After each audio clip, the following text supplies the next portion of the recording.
Hi and welcome to Watch the Time and my comparison between the new Seiko SRPD51 I've got there and compare it to the original, the SKX. Now, we've kind of coined a phrase for this watch now, it's the 5KX, so I'm going to call it the 5KX for now and see how we go. I've had this watch for about a week now.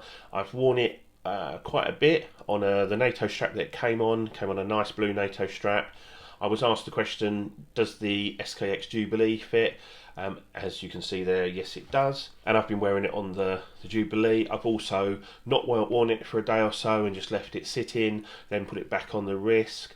I've checked it on the time grapher and it comes out really accurate. This one, it's plus 4 seconds a day.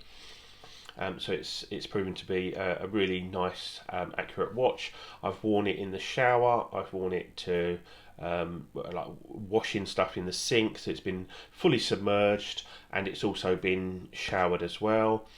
I've worn it for work. I wore it for doing some work on the car. I was doing some sanding with it. So you know, I've given it a really good test.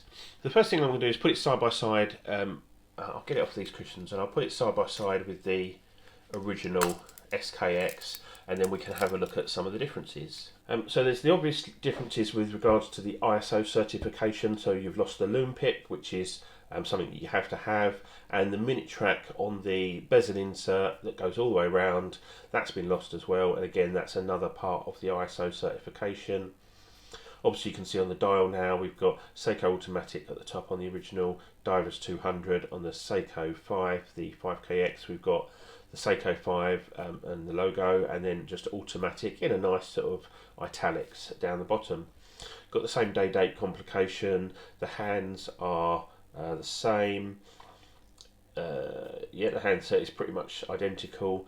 The markers are different. On the original it's just a printed dial with like printed loom on there.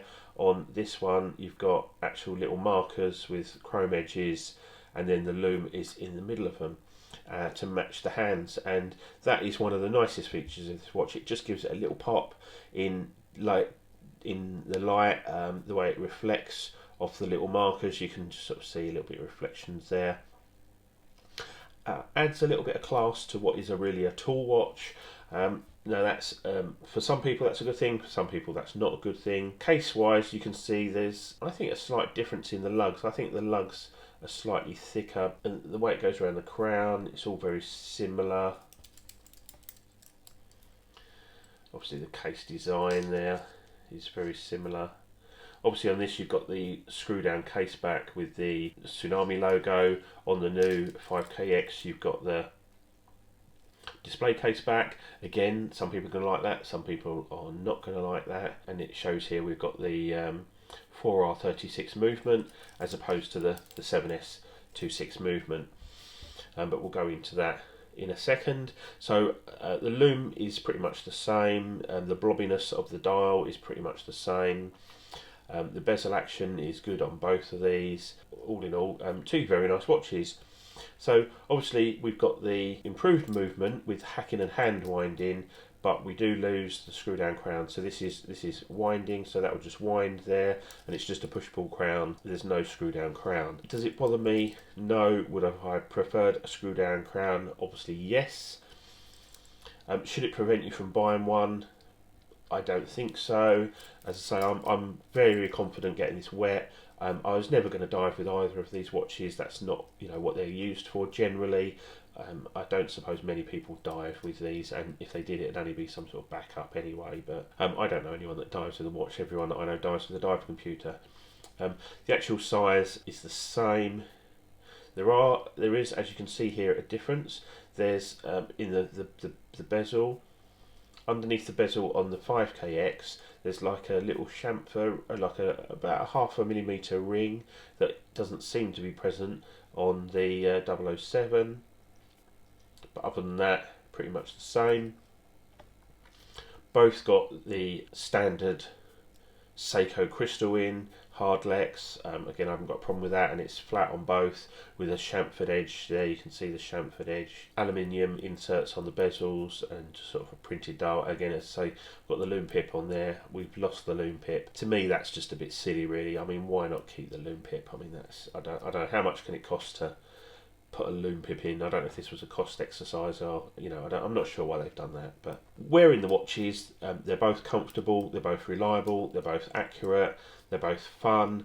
Obviously, the SKX is a highly modded watch, but a lot of people either are not comfortable modding, so they don't, but they would like to. Well, you've got 27 colour choices, so there's pretty much something there for most people. I mean, obviously you can't please everyone, but if you want a vintage style or a stealthy style, a lot of the mods that I've seen have been covered off in the 27 colorways. So there is pretty much something for everyone in the new one. So to save modding one of these, you can sort of buy the one that you like right from the start, which I think is a really good thing. Price wise, I got this for £225. I was extremely pissed off because had I checked my emails, I could have actually got this for £200 because I had a £50 off voucher if I spent 250 quid on a watch, and this was up for 250 quid, so I could have got this for 200. I actually got it for 225. I don't think that's bad for a watch that's got a decent movement in. It's going to last for a long time. I think it's a really good buy. I understand people being upset about the lack of ISO certification, the loom pip loss, the dots around the bezel loss, the screw down crown loss, things like that. But the upgrades are nice, the colours are nice. This has got a really nice sunburst blue dial. I really like that, whereas obviously on the SKX you've just got the flat black. This is the new 5KX on wrist on the bracelet, really nice. There's the original SKX on this lovely orange and black strap. I think that suits this watch absolutely perfectly. And there you've got the 009 as well on the bracelet, looking resplendent. I mean, let's be honest, all these are really nice watches, and I would be happy with any of them as a daily kind of wear watch. I don't have issues with any of these watches. I think the 5KX could be a little bit cheaper. I think it's like because of the downgrades, if you like, or it's more of a sideways move because you've got upgrades, downgrades. It ends up being a bit of a sideways move. I think if they pitched this at, say, I don't know, £195 as a starting recommended retail price as opposed to £250, I think this would have been definitely, people would have been more convinced. Just quickly looking at it there's another upgrade that we've got, drilled lugs, and that is so let's take an upgrade and a downgrade. The downgrade of losing the loom pip on the bezel doesn't affect me in any way, shape or form. I don't use the bezel for timing anything at night. It really doesn't hinder me in any way. It's never something that I've actually used.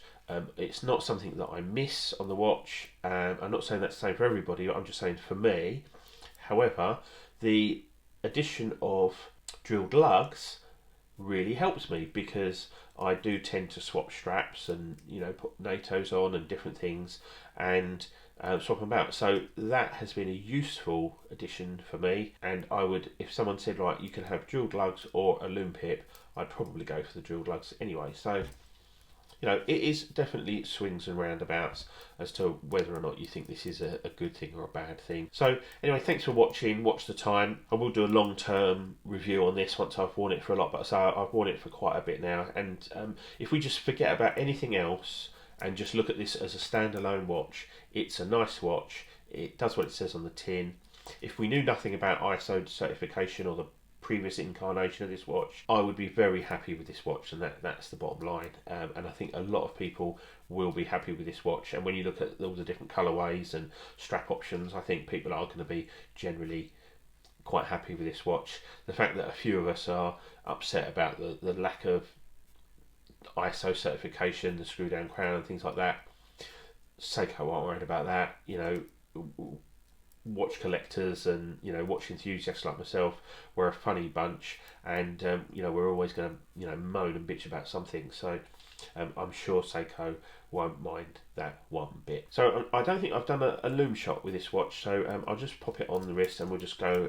I'll just quickly put in a loom shot here for you. It's usual Seiko loom. It's absolutely fantastic, but it does highlight the fact that there's no loom pip. So okay, so thanks for watching. Like, subscribe, comment, share, and I'll see you again soon. Cheers, bye.